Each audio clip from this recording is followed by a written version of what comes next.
Welcome to this episode of Relatively Famous, the podcast where I, Chip White, interview relatives of famous people. My famous relative is Vanna White of Wheel of Fortune, and today we get to have a brother, the younger brother of a world-famous drummer from the band Stryper. We get to have Robert's younger brother, Micheal, the lead singer, as our guest today. And this whole brother-sister, brother-brother thing is great for family. If you want to have a family vacation, go to visitmyrtlebeach.com. That's visitmyrtlebeach.com. You can go down to the Myrtle Beach area, North Myrtle Beach, Myrtle's Inlet, Pawleys Island, Myrtle Beach, and check out 60 plus miles of coast, golf, fun stuff. Who knows, you might even run into Perry, the bass player from Stryper, because, he lives in that area. And that's visitmyrtlebeach.com. And today we're going to have Micheal Sweet of Stryper.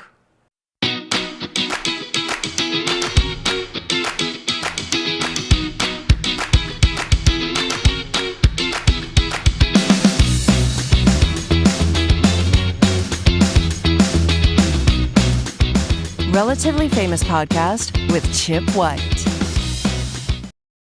Micheal, welcome to Relatively Famous. What's going on? It's great to be here. I literally just stepped out of the shower. So if people are wondering why my hair is dripping wet, that explains that. I wish I was down in the beaches, in the water of Myrtle Beach, off of those nice, beautiful beaches, but that's not the case. Well, now, are you still up in Massachusetts? I am. I'm in Plymouth, Massachusetts. So, it's you step outside and it's cold. Yeah, I think your hair might freeze.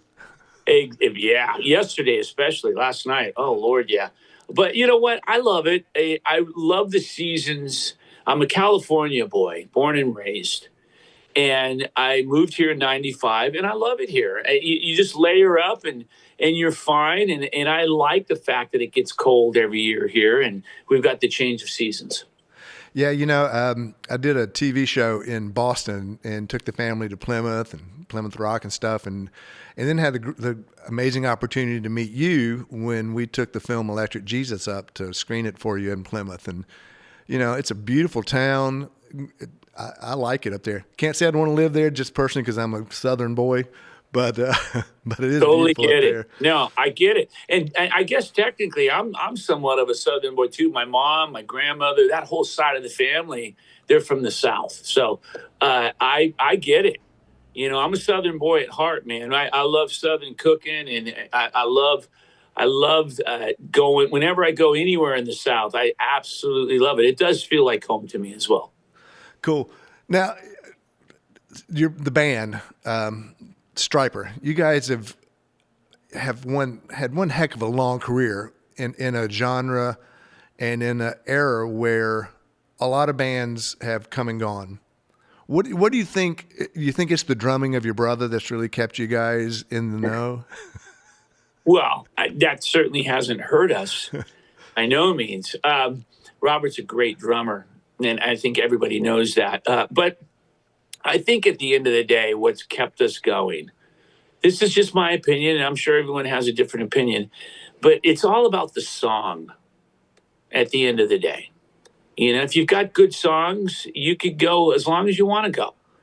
If you've got bad songs, that's why you hear about a lot of one-hit wonders. They had one great song, and then it was kind of hard to keep writing those great songs. So they didn't stay around too long.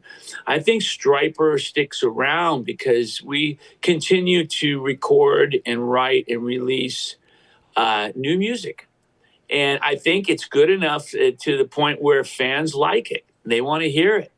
And they even, if you took a vote, they might even vote for a newer song to take the lead over some of those old classic songs. So it's pretty cool.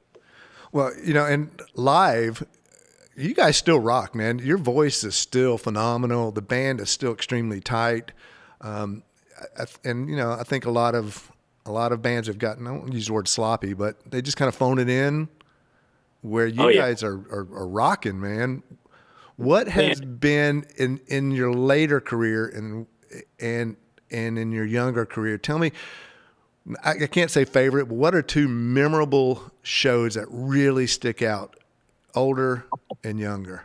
Oh man, I would say from the past, I always tell the story about the Australian show, where a guy in the front row, right in front of me, we were in an arena. He lost his glass eye, and I didn't know. I didn't know what it was, but he was pointing at my feet at something, and I would look down. It looked like anything other than a glass eye. And I thought it was gum. I reached down and flicked it into the crowd, and it was this guy's glass eye. And he was yelling at me for the rest of the show, like expletives. And I tell you what, man, I laugh. I tell that story and kind of get a giggle out of it to this day.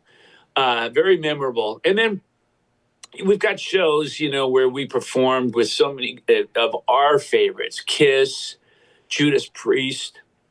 Just recently, last year, we performed in Spain with Priest. And just to be able to hang out with them, talk to them, watch them perform was just, we were like little kids, hanging out. It blew our minds, all of us, because we're all Priest fans, all four of us.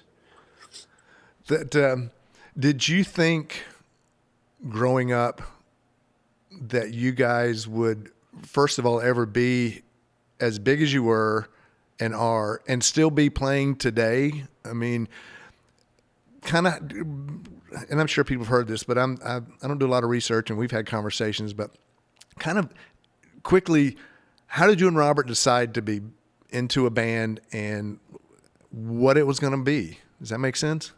Well, yeah, absolutely. First of all, we both grew up in a musical family, so we were raised with that. From the time I was a little infant, and you can ask Robert this, and he'll confirm it. I would do what was called bopping. I would rock back and forth whenever my parents would play music, and I would make up lyrics and sing along. And this started when I was very, very young. And Rob was beating on pots and pans, and I was strumming on a guitar that I didn't really know how to play. And, my dad and mom were performers. My grandparents were performers. My cousins were performers. The whole family was musical. So we really almost didn't really have a choice. If we wanted one, we didn't have it. Not that we would have had a different choice, but music is in our DNA, in our blood. And then you fast forward to the time I was 12, almost 13, right on that line. And Rob was 15, almost 16. He had a band. And they lost their lead singer. And my dad said, "Why don't you audition your brother?" My brother thought, "Are you kidding me? That's my punk brat brother," is probably what he was thinking. Yeah. And I was. And my dad persuaded him ever so gently to eventually audition me. And the rest, as they say, is history. He did. I became the singer, and we've been together ever since. And it's pretty incredible. And there's a bond, a very special bond between siblings that you can't replicate with other people. Not to take anything away from Perry or Oz, because they're like our brothers, but Rob and I have this thing where, for example, I always face the audience, so my back is facing Robert. So I never know what Rob's going to do. And believe me, he does whatever he wants to do. And he does some crazy fills or something. And I don't know where he's going sometimes, in the best of ways. But I don't need to know, because I know we're brothers. And I'm able to land with him on that one when the other guys are watching him and having difficulty landing with him on that one. So we just connect musically and play very well together. Now, did you always think, or was it the goal to do Christian rock? I mean, was your faith bonded at that young age, or what does it, like, let's try rock and roll? Well, it's kind of an interesting story, but basically we became Christians through Jimmy Swaggart. Okay. Yep. We were watching TV, watching him every week. We were drawn in by his music, his voice, because he sounded like Elvis Presley, played like Jerry Lee Lewis. And then we listened to his words, and we got involved in a church, and we gave our lives to Christ. And that was at around that same time frame. the age of 12, 13 years old. And then as I got more involved in music, playing the clubs, as I got a little older, I got less involved in church. And I didn't really have the desire to go to church. Walked away from that for a while, kind of did the whole sex, drugs, and rock and roll thing for a number of years in Hollywood. And then at the age of 20, I rededicated my life. And I've been trying to live a good life and follow God's lead. But as we all know, it's not easy because we're all sinners, and it's easy to stumble and, have a little too much bourbon or one too many cigars. Yeah, I do. Because that's what I was going to ask is like the temptation, and to be, just be honest, you guys are kind of put on a pedestal in the Christian world. And look, everyone loves to tear down someone more than they love to lift them up. Yeah. Oh, so yeah. The years of how do you battle that temptation? How do you, and I don't know if I'm trying to say it right. You're pretty like, hey, look, man, I'm human. Yeah. How do you address that? Really, like, is it and stay a strong faith? Because I'm like you. I was there. I said, hey, God, I'll be right back. And 30 years later, hey, God, are you still there? Oh yeah, no, and I've gone through that many times. I've gone through those periods when I'm questioning God, when I'm angry at God. My wife, Kyle, mother of my two children, she passed from stage 4 ovarian cancer back in 2009. And that was a time when I was crying out to God. I didn't understand it. I don't really know if I ever will comprehend that. But God does. So it doesn't matter what I think. If I say I trust in God, then I gotta trust God, or don't say it. Right. Become an atheist, or don't believe in God anymore. But if you're gonna say it, live it, practice it, and I try my best to do that. I think we have a good support group. We all try to encourage each other to do the right thing if we're doing the wrong thing, and we're there for one another. But yeah, we're humans. We blow it. I drop F-bombs. Yeah. I've got my issues. I'm not perfect. Well, You know? hey, I don't drink the bourbon, but I do enjoy hanging out with you and Perry and having a good cigar or two, or in Perry's case, 6, Or 8. Yeah, pair those cigars, and it's really interesting because people will use that to judge you. If you tell them, yeah, I smoke an occasional cigar, and they say, how much? You say, well, 8 a day. They'll say, oh, Lord, brother, I'm going to pray for you. Yeah. Yeah. All of a sudden you're far gone. You're too far gone. And I just think about it. What is interesting about that is pretty much 10 out of 10, you're going to find that those people who are judging you have something in their closet that they could certainly be judged by as well, because we all do. Oh, absolutely. What's the old saying? Pointing one finger at that person points 3 back at you, or Well, yeah, exactly, and it's so true. You got to really watch, and people use scriptures. There are scriptures that call on judging at times, but you can't take those out of context. You have to look at the scriptures around those scriptures to see what it really means. But yeah, man, I try not to judge people. I really try. I do. Yeah. I mean, we're all guilty of it. Absolutely. But man, I try not to. And I think that's the key, is as long as you're working on it, God honors that. Okay, so you and your brother, you've been in this band. Stryper is taken off.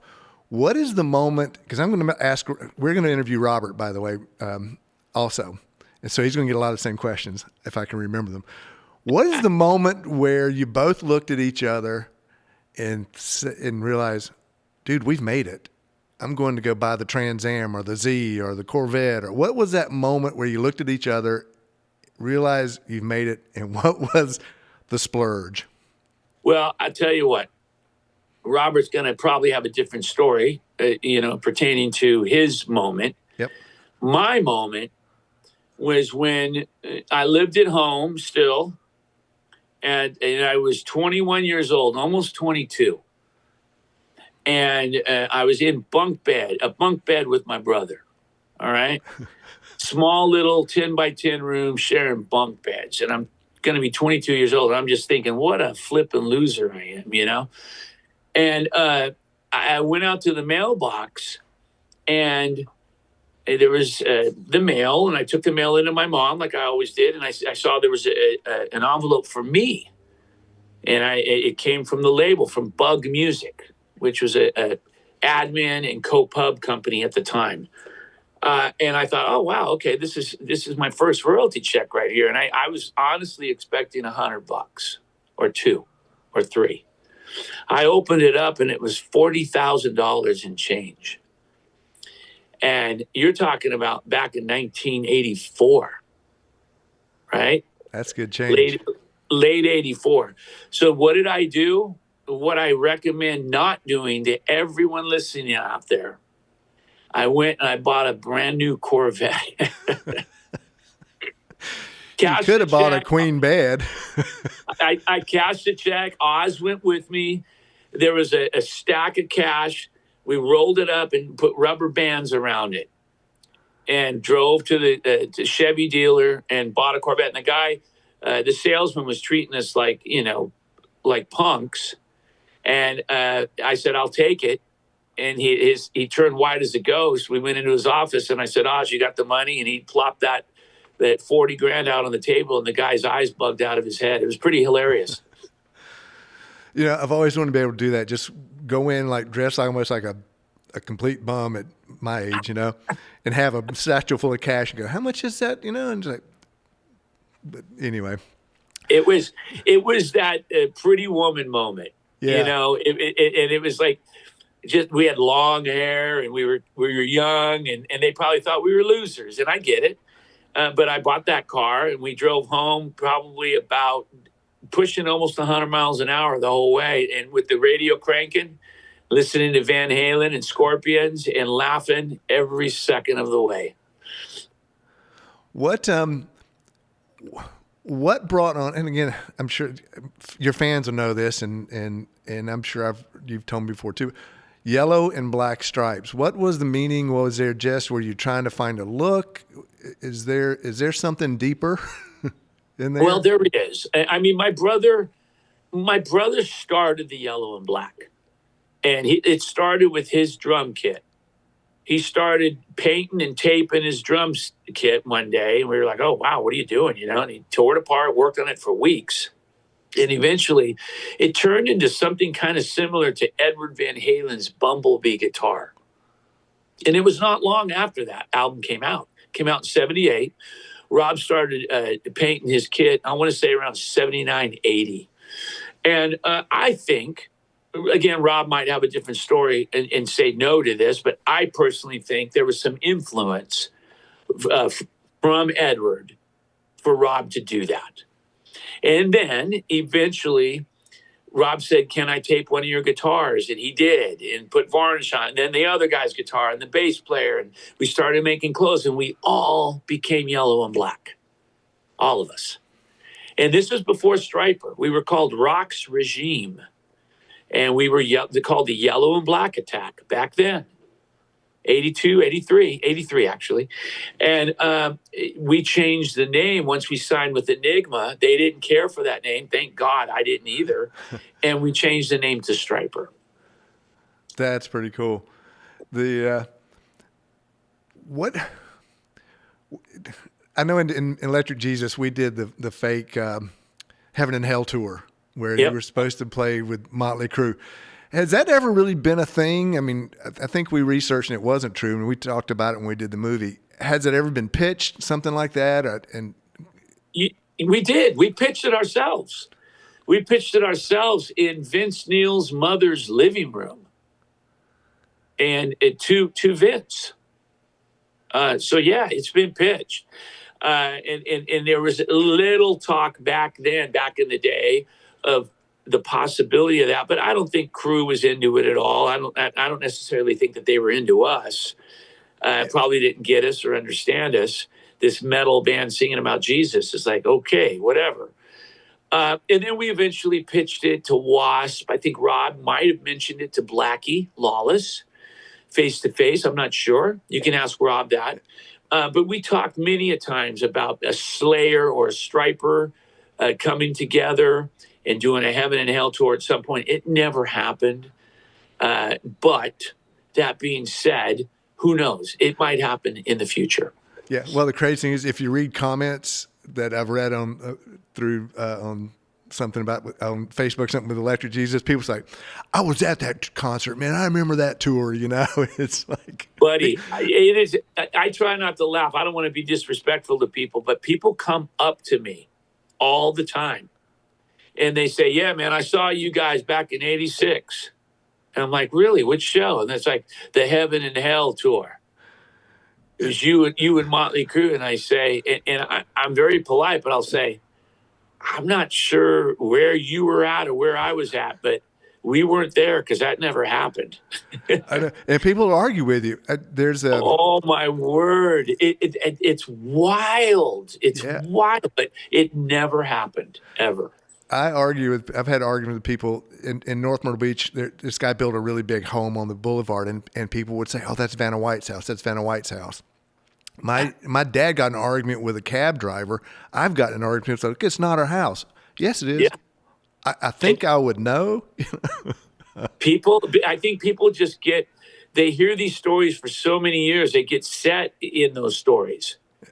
And now, we're all guilty. We're all guilty of that too. Oh, absolutely. Yeah. I remember, my brother, I'll be telling a story about, I remember when we did this and that. Robert will say, or Oz or anyone, they'll say, "No, you weren't there." And I'm like, yes, I was. I've got some photos. You want to see them? But yeah, I think it's just something we all do. Now, you guys have just released your first Christmas album, which for the genre of music you do, I think is kind of crazy. I mean, it seems like that's something you would have done 30 years ago. Talk about why and the songs and the joys and the heartaches or the heartbreaks or whatever of trying to make a Christmas album. Well, I'll tell you, for some reason, we released a single back in '85, and that was Reason for the Season and Winter Wonderland. And we had a blast doing it. People loved it. They became two of our most requested songs. And every Christmas time, staples in our set, we would play those songs always.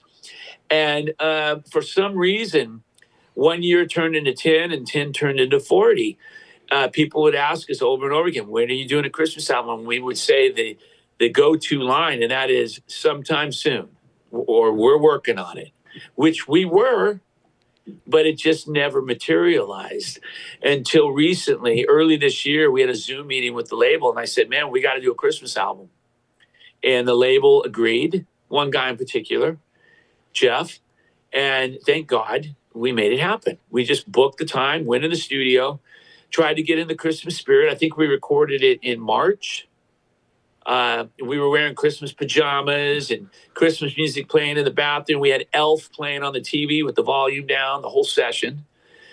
And it worked out, man. And here we are. Reality has come to pass. We are actually looking at a Christmas album that's out right now called The Greatest Gift of All. Amazing. What's your favorite Christmas song? My favorite Christmas song of all time that I play over and over again every year is Nat King Cole's version of "Oh Holy Night." I don't know why. I love it. I love that. I had that on vinyl. My mom had it. One of the records we listened to every Christmas as a kid, Nat King Cole. And it was a beautiful album. So good. So good. But I also love Mariah Carey. People might hate me for saying that. But I love that stuff too. I love the songs that are sung well and written well, that are emotional and, I like to say, anointed. The ones that tug at your heart and pull you in. Those are my favorite Christmas songs. So do you have a favorite Christmas memory or special Christmas memory? Well, I scarred my kids for life. When we moved back here, it was snowing first Christmas, and I thought it'd be fun to dress up as Santa in the backyard. And I did. I went out, snuck down in the basement, got dressed, went out. I had sleigh bells. And my wife, Kyle, at the time, she took the kids to the window, and they both started hysterically crying and freaking out. And I will never forget that. And I went back in, changed my clothes, went up, and tried to get them to stop crying. But it was hysterical. And to this day, I think they're kind of freaked out by Santa a little bit. Hey, you know what? I can understand that. I've had to play Santa Claus for some people too, and it's like I'm not sure they really like that. Yep, absolutely. What is the one question that, and you've probably done 100,000 interviews over the years. What's the one question no one ever asked you that you kind of go, God, I wish someone would ask me blank? Oh man, that's a great question. I might have to think about that for a minute. Well, I always joke about this, and it's getting a little old, probably to some fans, but those fans that it might be getting old with have to understand my position. But I love when people ask me the question, and I'm saying this sarcastically, I don't love it. When they ask me the question, do you play guitar? It's a really weird thing. For some reason, I'm kind of known as a singer for the band, but not a guitar player, and by a lot of people. And if anyone ever asks me any question about guitar playing, I instantly come to life because that's my first love and my first instrument. And what I enjoy the most about this whole process, music, is playing guitar. Well, then let's talk about it. Do you have a favorite instrument? Do you have a favorite guitar? Are you a guitar collector on this? I won't say on the scale of Keith Richards because I think he's off the chart from what I hear. But do you have a huge guitar collection? I mean, I have a fairly good sized guitar collection, but I don't have guitars that are valued at $200,000 or anything like that. I think my most expensive, most valuable guitar is my original Randy Rhoads Jackson. I have that. That was stolen from me back in the 90s, and I got it back, and it's probably worth about $75,000 to $100,000. And I'll never part with that. But I've got Les Pauls, PRS, EVH, Wolfgangs, Sully's. I'm with a company called Sully. Fantastic guitars. I've got some Fenders, Epiphones, Washburns, Kramers. I've got a lot of different guitars. I'd say probably I'm pushing maybe 50 guitars right now. That's a lot. Most women would say no more guitars. Most wives. There's still a few I'd like to get. There's still a couple, but we'll see how that goes. And that's my next question. Is there a particular guitar, someone's or a year? Is there a particular guitar? Is there a holy grail of a guitar for you that you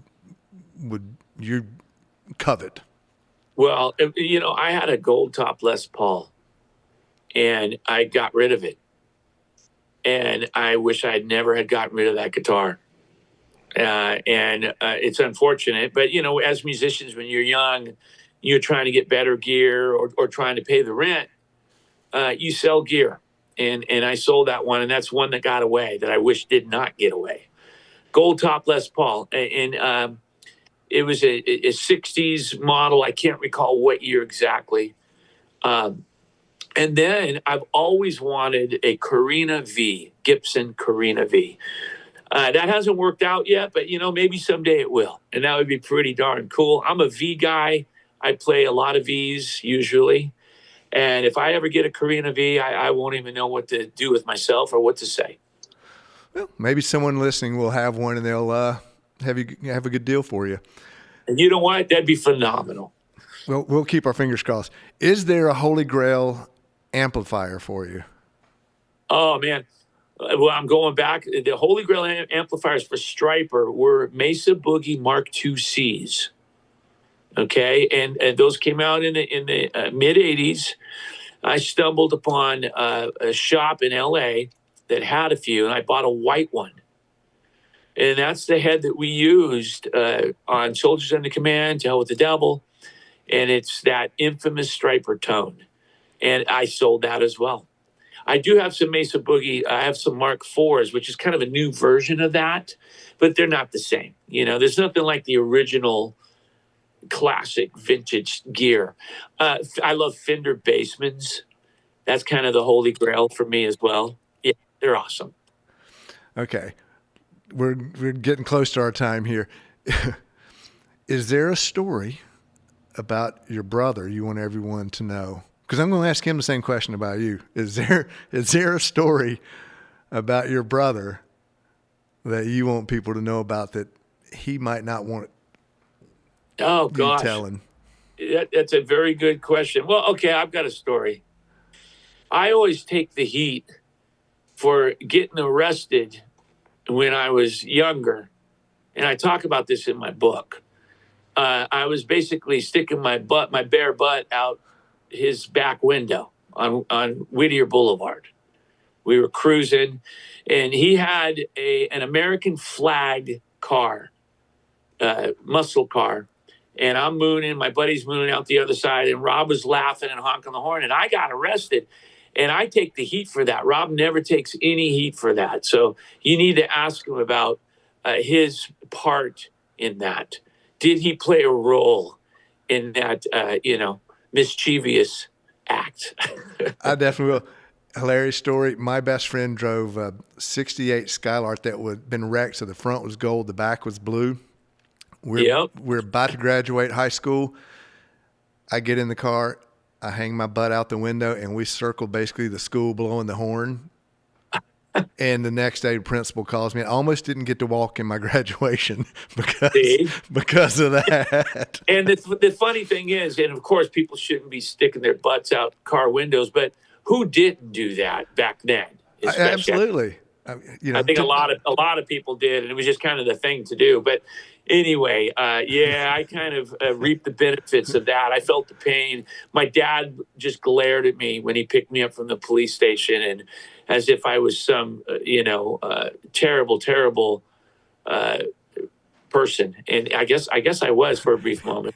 I had that same look from my mom when she had to go to the principal's office and him say, I can stop your son from marching, and I can't keep him graduating because he earned it, but I can keep him off that stage. And I was like, oh my word. Yeah. Well, Michael, I want to thank you again for your time. I want to personally thank you for the fact that you guys really appreciated and supported Electric Jesus, the film that I was one of the producers on. That of course, you Absolutely. Guys are awesome. I love seeing you guys in person when you're here and there. And next time we'll have some cigars, and we'll have to get you on the golf course with Perry and myself and Dwayne Farmer.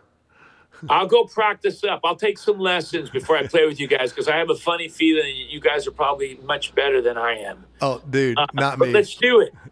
I played in the Myrtle Beach Open Classic, and then I didn't swing a club until the next year when I played, and I probably haven't swung a club since then. And if I get to play next year, I probably won't swing one till then either. So Perry's the golfer. Perry and Dwayne are the golfers. I'm not. So, but I have fun. Well, let's do it. Let's make that happen, because I would love that.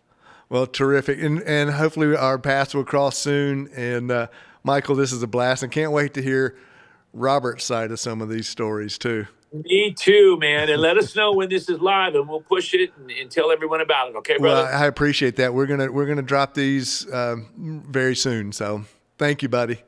Okay, my friend. God bless you. Have a Merry Christmas. You too, Michael. Christmas. Thank you. You too, buddy. All right. See you, brother. Bye-bye. Oh, man, Michael, that was awesome. Thank you for your time today. And I just have a blast talking with you guys. And I want to thank you, the viewer, the listener. Without you, our podcast would just be floating out in the air. I'm humbled that you take the time. I hope that you will tell your friends about it. Share with all your friends, like us. I want to thank our sponsor. That's visitmyrtlebeach.com. Visit myrtlebeach.com for the perfect family vacation. If you happen to be traveling with an autistic child or a sensory sensitive, Myrtle Beach has a lot of opportunities geared towards that. You can learn more about it on Traveling the Spectrum on Peacock, and also by going to visitmyrtlebeach.com to learn more about it. Again, I want to thank Michael. I want to thank Nelco Media our producers. I want to thank Nelco Comics for our cool location where our podcast studio is. Again, thank you, the viewer. And if you happen to be related to someone famous or know someone related to someone famous, reach me at podcastrelativelyfamous@gmail.com. That's podcastrelativelyfamous@gmail.com. I'm always looking for guests. Thank you.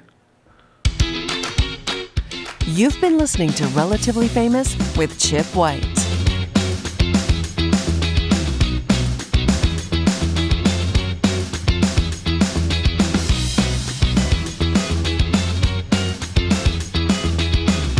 Please like and subscribe to Relatively Famous with Chip White.